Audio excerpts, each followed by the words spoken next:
So, what do you think are the odds of a person making a hole-in-one?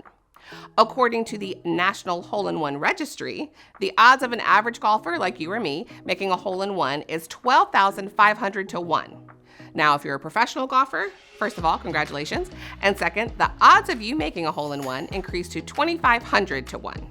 Way better odds for sure, but still not a sure thing, unlike what we will be teaching preschoolers this month. This month, we are talking about God's plans for me. Well, God's plans for you, me, our preschoolers, their parents, everyone. God has plans for every person, which is really good news because God's plans are always a hole-in-one. We can fully trust God's plans because God's plans are always the best. Now, in week 1, we'll share one of the most exciting and well-loved Bible stories with our preschoolers, Noah's Ark. Now, we love this story because we get to read all of it in one sitting. We know how God's plans work out.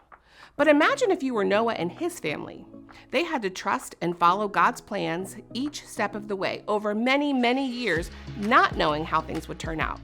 Now, fortunately for Noah, one thing he did know was that he could always trust God's plans, and he did. Now, in week 2, we get to introduce preschoolers to the very first rainbow. And even better, we get to teach them that the rainbow is part of God's plans for them. See, every time we see a rainbow in the sky, God is also looking at that same rainbow and remembering the promise to never flood the entire world again. It's such a special story that reminds us that we are all a part of a much bigger plan. Now, in week 3, we leave Noah safe and sound on dry ground, and we meet a new guy who trusted God's plans for him.